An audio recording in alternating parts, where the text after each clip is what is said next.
Hello, and welcome to The Voice. My name is Joseph Salama, and we're here with Colton Schweitzer. Some things I can never say. Candidate for Director of Community Relations with Imagine UW. Let's just leap right into it. Why are you interested in running for this position? Many different reasons. A lot of it comes from my own personal background. I grew up in a city called Camas, it's in southern Washington, and in that community, it was very separated. There wasn't a lot of support, and I really felt like a supportive community would have been a lot more beneficial, especially in a town that was only about 30,000 people. It was a fairly good size, but you still get pretty small. I knew basically everyone there just because of the families, but I didn't feel like there was very much support. It was very disjointed. And then when I came up here, I actually did find my community. I found it within Theta Xi and the Greek system, and I really felt that supportive community that I always wanted. So, but had I not found that community, I could have seen why it would have been really difficult coming to college and not having that support system. And that's why community, I think, is so important, is because it provides the backbone to a person. You know, some of the most confident people, when they come to school, if they don't have that community, that support system, they're going to be lost. And that's why it is really fundamentally important, because it really helps bring people in and make them feel like they have something behind them, and rather than like they're on their own. So. Yeah, no, well said. This is a question from one of our writers who, from experience with the CR position, had this to say, that many people have complained that this position is rarely present or could be replaced with a short email. Despite candidates' promises year after year of a personal connection with these different organizations, what experiences do you have to support your promise to be more personally engaged with the various constituencies of which you are designated to? Okay. Well, one of the things that I feel like the reason that this has happened, I guess, is because they promise this personal experience that I will have that personal connection with you, but they don't actually follow through with commitment.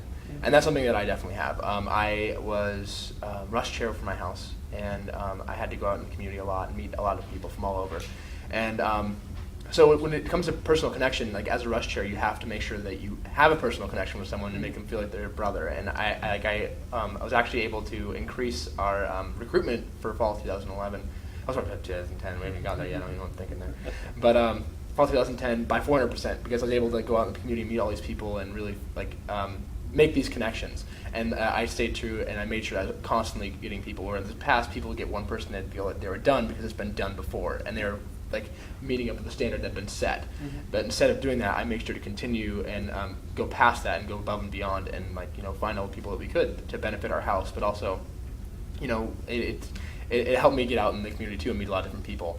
Mm-hmm. So when it comes to experiences, I think that's where my experience with developing personal connection what comes through, and then also with commitment, just being there and doing things for my house on top of the schoolwork I've been assigned and whatnot. So yeah, when it comes to what happens in the past, though, unfortunately, I feel like they have these lofty ideas of what they want to do, and they never follow through. Yeah. And that's where the commitment comes in. Yeah, no, absolutely. What is one goal you want to accomplish next year in office if elected? Okay, one goal I want to really accomplish is the development of a new committee. And this committee would bring in a member of each community, and we'd meet up probably once a week, something like that. That way I was getting constant updates from each community. It'd be on a volunteer basis, of course, and it'd be almost looked at as an internship. So basically what I would do is in the first few weeks of school is have very, very strict interview process where I would bring in people from each community and make sure that they're very serious about what they want to do. That way there's a larger development of wealth, information, especially of these communities. So I know what's going on, but also so the community at large, the UW, the larger UW community knows what's going on. And that's what hasn't happened in the past. A lot of things that have happened in the different communities people don't know about. Mm-hmm. And that's what this job really should be doing, is working really closely with communications and making sure people know what's going on. And that's what this committee would do. It would bring in people from all over. It would help develop personal relationships and connections between these communities. Mm-hmm. So we could help bring about a greater common ground between different communities. So it'd be formal in the sense that it'd be a volunteer base, and it'd be almost like an internship, and these people would be bringing me reports of what's going on. But it'd be very informal in the fact it'd be having discussions about the best ways to incorporate these groups together and to make sure that we can find that common ground. So it really helped to establish connections between these groups, but also a greater sense of information for the greater UW at large. Yeah, absolutely. So, providing support and more resources. Let me start this again. My apologies. Providing support and more resources to RSOs and campus communities means cutting somewhere else. Where in ACW would you cut to provide the support you propose? Well, when it comes to cutting, I don't necessarily think that needs to happen. That'd be like a last option, a very, very last option. I would try and find every which way we could possibly go about doing the job well and providing the support that these RSOs need without having to cut. And that'd be working with the vice president very, very closely and finding ways that we can creatively budget and find, the little ways we can save so we can start adding over. And that's what I think it really comes down to is creativity in the way that you look at budgeting. If we need to go out and have a couple of fundraisers that are ASUW supported of these RSOs, then we need to do that. Because the last thing I'd want to do is cut from another vital program that we have going. And that's where I think it really is important, is finding different ways of raising this money rather than taking it from somewhere else that needs it just as much as the other organizations do.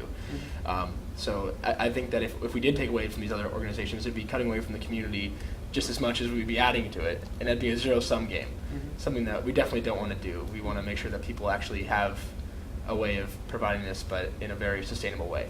Yeah, absolutely. What experiences do you have working with various communities on our campus? So it comes back to being Rush Chair, but I was also Senator for my House and IFC Delegate this last fall quarter. So I was also Rush Chair and IFC Delegate and Senator. So I went to the Senate during the fall and the winter, and I met a lot of different people. I was an active member there, but also during Rush Chair I met people from the residence halls, from the ECC, commuters. I met all the different people. So I was meeting people on both ends of the spectrum. So when it comes to being out and having involvement, I definitely was meeting different community members from all over fall and winter quarter of this year, and especially this quarter with campaigning, meeting people from all over. Absolutely. Yeah. But yeah, that's where I'd say that most of my, interactive part of what I've been doing is coming from is those two positions where I was out in the community, actively meeting people and basically learning what people really want and stuff like that. Yeah, absolutely. So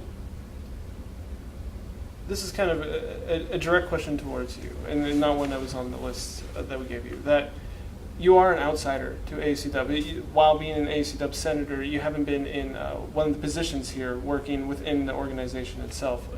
Do you see this as a disadvantage or an advantage to your pursuit of the candidacy of the Director of Community Relations? I see it as an advantage. And the reason I say it as an advantage is because I'm a new face.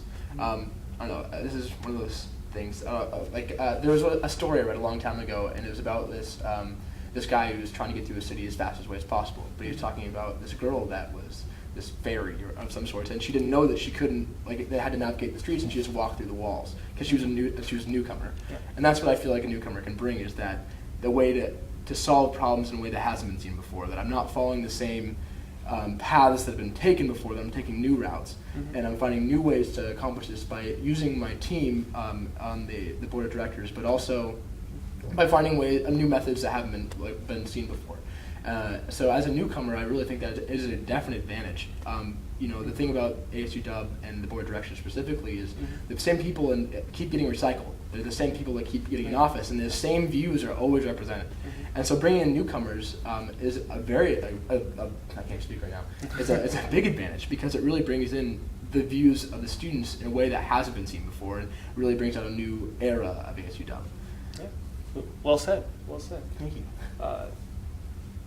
And one last question here. Sure. How do you plan on working with various organizations you will represent in ACW next year? Okay. You kind of touched on it earlier. Yeah. Just to speak Well, through that committee is a big part of it, making sure that I know what's going on in each of the communities, so I know exactly what's going on. If an event's happening the next day and I'm hearing about it the day before, then that's a mistake. I should be knowing about it a week before, and that's what this committee really bring about is this wealth of information that not only I would have, but people would have. When it comes to working with the other organizations, other than that, I plan on being at an event or a meeting at least once a month. I know I can't. This job specifically requires a lot of time commitment, and it requires me to be in a lot of different places at once. And I can't do that. It's just physically not possible. But I do plan on going to at least one meeting a month, and that's when I have my committee to have someone at these meetings so that I can hear about it. So that way I know what's going on in the community, and that way I'm never not in the loop of what's going on throughout the entire UW. Yeah, excellent. And I believe that's all we have time for, Okay. but on behalf of the other editors and the writers of The Voice, I just want to thank you for coming out and Yeah, thank speaking to you. us on a beautiful Saturday. In Colton. Yeah, exactly.